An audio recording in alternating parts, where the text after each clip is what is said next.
Демек мынандай сөз бар, бауырлар. Намаз оқымасам да не дейді? Жүрегім таптаса дейтіндер бар. Білесіздер ме сондай сөзді? Бауырым молодец дейді, оқи бер дейді. Бірақ мен дейді, сен сияқты намаз оқымасам да дейді, мен біреудің Алла жібін аттаған адам емеспін дейді. Жүрегім таптаса дейді. Жоқ, намаз оқымаудың бам жүрегі қарайған адамдар олар. Яғни намаз оқымаудың басталады әңгіме. Оқымағаннан бастап сен қылмыс жасап жатсың уже. Яғни намаз оқымау Алланың заңын бұзып тұрған адамдар олар. Мысалы, мынандай нәрсе бар ма? Мен Қазақстан Республикасының азаматы екендігін былай мойындаймын. Бірақ заңмен жүрмеймін мен. Қылмысқа бармаймын бірақ. Деген адам заң бойынша қылмыскер уже. Осы жерде сәттен бастап қылмыскер ол. Яғни Қазақстан Республикасының конституциясын мойындамаймын десең қазір сен. Заң бойынша сен кімсің? Сен қылмыскерсің. Бірақ ешкім істеген жоқсың әлі. Ешкіммен төбелескен жоқсың.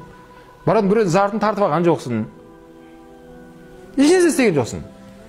Бірақ не деп жатсың сен? Жүрегім таптаса деп жатсың. Сен заң мойындамай-ақ қой, бірақ жүрегім таптаса деп жатсың. Жоқ, сен істемей-ақ қой. Мойындамаймын дегеннен бастап сен қылмыскерсің. Сол сияқты намаз оқымасам да жүрегім таза деген сөз ол шайтанның сөзі бұл.